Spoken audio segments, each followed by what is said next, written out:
kuonde tich and kendo ma gik ma be osebet kata kwa wuoyo gi counties wa joma tiyo Swekra waketo negi gimiluongo ni breastfeeding spaces. Breastfeeding spaces ni en kamoro minyalo wuok gi nyathini koponi onge ng'ama nyalo wene, tinyalo dhi kode, to sama ngidwa dhodho nyathicha tidhi kanyendo, tidhodho nyathinendo ma onge wasiwasi moro amora. Kendo be samoro yudo ka be samoro ket ng'ato kanyo marito nyithindogo.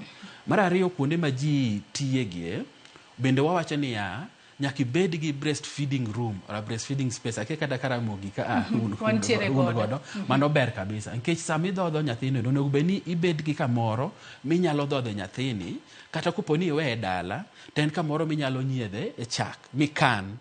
Ka godhiambo tikawo chagni tidhi go dala.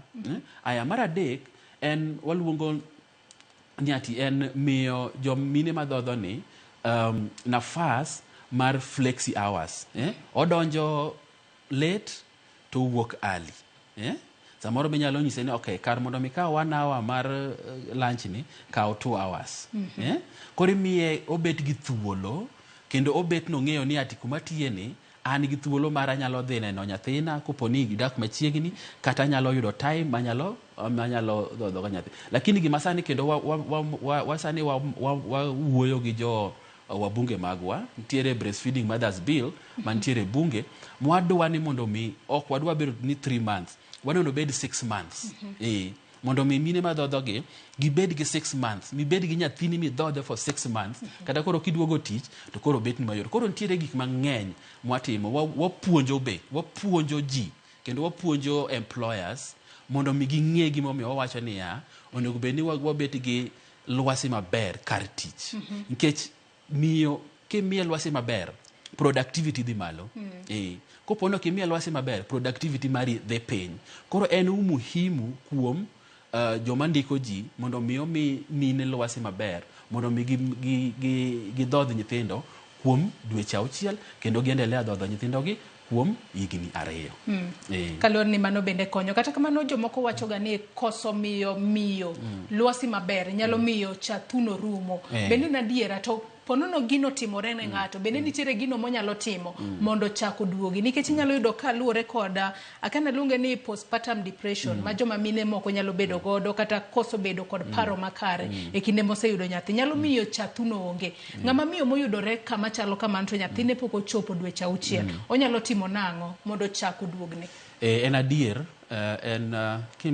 kokimiyo miyo lwasi maber, chala gi mamols te, kata mana dhiang' kopono kigine maber yudo ka chak duono, wacho ni chak duono chon. Kendo be kata mana joma miyo, kopono kimiyo lwasi maber, ok obi bet gi wich mayot mamiyo chak wuoke. Nikech king'iyo science mar the milk letdown, koponi mama is depressed, then ok onya yudo chak maber. Mokwongo gima watimo en ni nyaka ne ng'ato kuo jomolony kaka wan e weche mag dhodho gi, kata nyalo dhi osiptal kasto wanono gimomiyo maendi timore, kasto wachako konyi gi kanyendo. Be kendo wawuoyo gi jo family mari, nikech samoro stress no wuok kuom ng'ama dichuo, wawuoyo kode mondo mi ong'e. Samoro ok ni ati ok odwa miyi lwasi maber, en samoro okia. Kech kia ni be miyo jowa lal, ondik kata mane muma. Koro miyo wa make sure ni wawuoyo kode mondo mi ong'e gimomiyo nyaka omi lwasi maber. Koponi depression wuok kar tich, be koro wawuoyo kata mana gi joma ndiko ji mondo mi ging'e gimomiyo nyaka gimi lwasi maber. To lwasi maber ni en ang'o? Ok en lwasi maber, nyaka wadefine. Oluongo ni workplace support. En support mane minyalo mi ka workplace ka kumitiye ni, mondo mi ibed gi wich mayot makata depression yodok piny, makata koro kidok ot tiyudo ka in gi chak maber kendo chak moromo ma nyathi nyalo dhodho. Samoro gimomiyo chak duono chon en ni ok idhodh nyathi maber. Nikech science mar chak mawuok en ni chak thuno chalo factory. Kaka idhodho nyathi mang'eny e kaka chak be medo wuok mang'eny. Koro samoro yudo ni ng'ama miyo ok dhodh nyathi sama nyathi dware. Onego bed ni it's breastfeeding on demand. Samo dware ne samo yude. Koro onego bed ni nyathi kidhodhe kaka imedo dhodhe mang'eny, kaka bi chak bedo wuok mang'eny ginene the following day.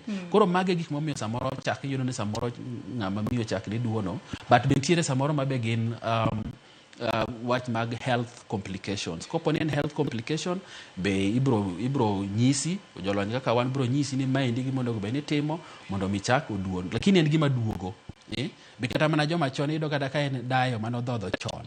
To kochako dhodho to chak bira. Mane momiyo wacho ni en gima hono, Nyasaye nong'e gima omiyo notimo mano. En gima nyalo duogo kata ka chako duono chon, ka wanyalo konyi machako nendo duogo be endelea mar.